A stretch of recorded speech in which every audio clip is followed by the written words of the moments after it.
Well, first of all, it was a great win for our team. We were in a lot of tough competitive situations, and guys responded well, made plays when they needed to make them, especially on defense. And, I think there's a lot of things in the game that we probably didn't do well. We didn't block them up front very well. We didn't run the ball very well on offense. We couldn't run it at the end of the game when we needed to. Um, we weren't as effective on third down. We had some protection issues. So a lot of things that we can fix. But I think we got to fix them so we can be a little bit more consistent. I think defensively, guys came up with a lot of big plays, got stops when they needed to get stops. And, I know that sometimes, we have an expectation that we're going to win easy, but sometimes it's not so easy. I think it's difficult to win in this conference. I think it's difficult to win week in and week out. I think you got to play your best. We probably didn't play our best in some areas of the team, and we got to get more consistency in how we play. So, I'm really proud of our players actually for how they competed in the game. Man, there was no way that we were going to let them score at the end, and I think the defensive players really stepped up, and that was great competitive character. Anyway, it's always good to beat LSU. I knew this was going to be a tough game. I knew they would play their best game of the year against us, and they deserve a lot of credit. They had a good plan. They changed some things up, and their guys really competed well and played hard in the game. So, but I can't tell you how proud I am of the way our guys competed in the game to be able to win. We'll start with Mike Rodak right here, Coach. You spoke a little bit during the week about the capability gap. Just how big was that gap, not only in this game, but also in for the season as a whole to this point? Well, I think it's probably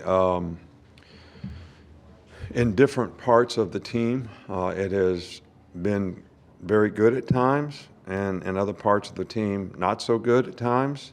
And it's different parts of the team that, like we gave up 3 plays against Tennessee for 167 yards in the secondary on, mental errors and misexecution. We scored a lot of points in that game. Tonight we didn't block very well up front. We didn't get done what we needed to get done to be able to have consistency on offense. But if you look at it, through the course of the season, our offense has been really productive, moved the ball well, and scored a lot of points.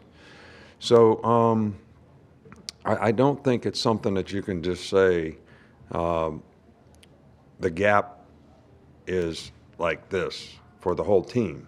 It's like this because of inconsistencies, and we need to fix those consistencies if we're going to be the kind of team that we want to be. But the focus is going to be on trying to get our players to play better, be positive with them and how we teach them so that they can get better. And their attitude needs to be really good so that they can be accountable and challenge each other to be accountable. And I think that'll be the best method that we can to try to improve in the future. Far side, Katie. Coach, you talked about this a little bit in your opening statement, but what kind of fight did you see out of the defense, especially late in the second half there? What kind of fight? Oh, that's what I was talking about, the competitive character they showed, the way they played, the stops they got, the 4th and 8, where we thought we had a turnover, we didn't get a turnover, we had to go back out on the field. And then, at the end of the game when they got the ball back with a minute to go to, play things the way we needed to play them so they couldn't, get a score. We had 2 bad snaps today, one on field goal, one on an extra point.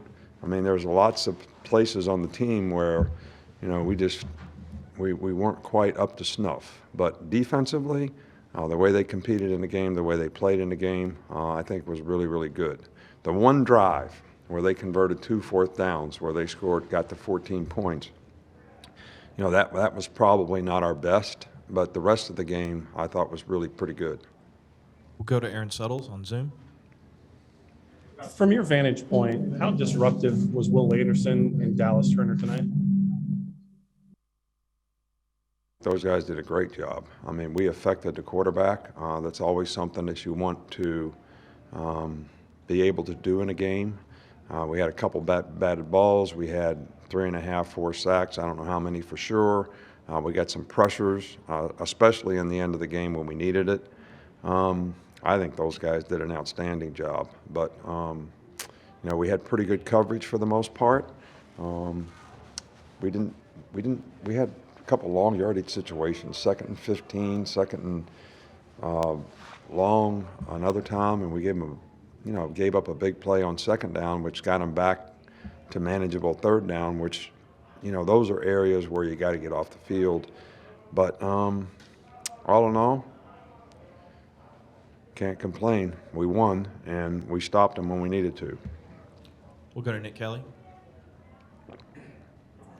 There were a couple guys who left the game with some injuries, like Dalcourt and Jalen Elmore-Davis. Do you have an update on their status at all? I hadn't talked to Doc yet, but I know Dalcourt just had a sprained his ankle. I don't know how serious it is or how bad it is. Jalen Elmore-Davis got hit in the ribs. X-rays were negative. So hopefully he'll recover quickly. But other than that, not a lot to report. We'll go to one more on Zoom here with Michael Casagrande. Yeah. Excuse me. When you see you had 6 rushing yards on 26 attempts tonight, what goes to your mind?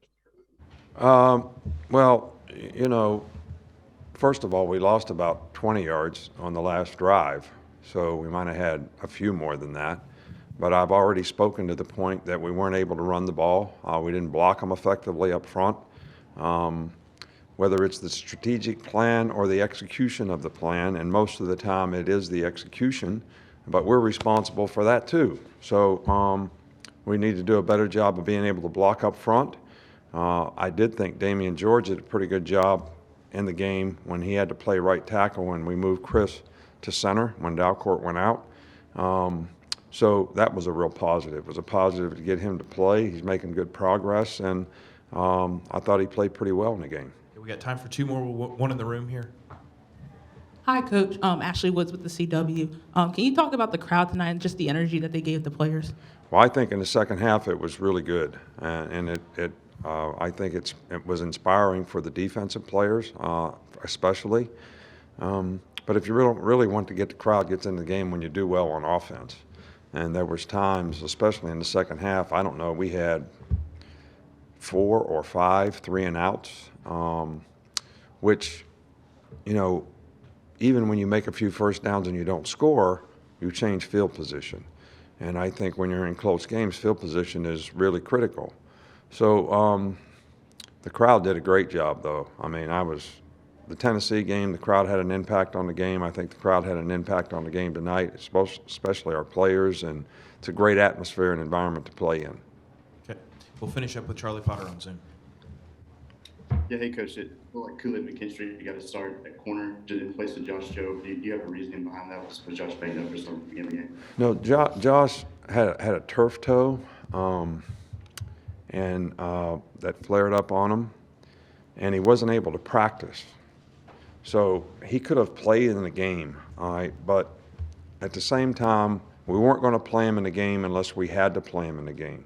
And he was ready to play in the game, but because he hadn't practiced a lot, and, the fear of making his toe worse, we would sort of see if we could get it done without him.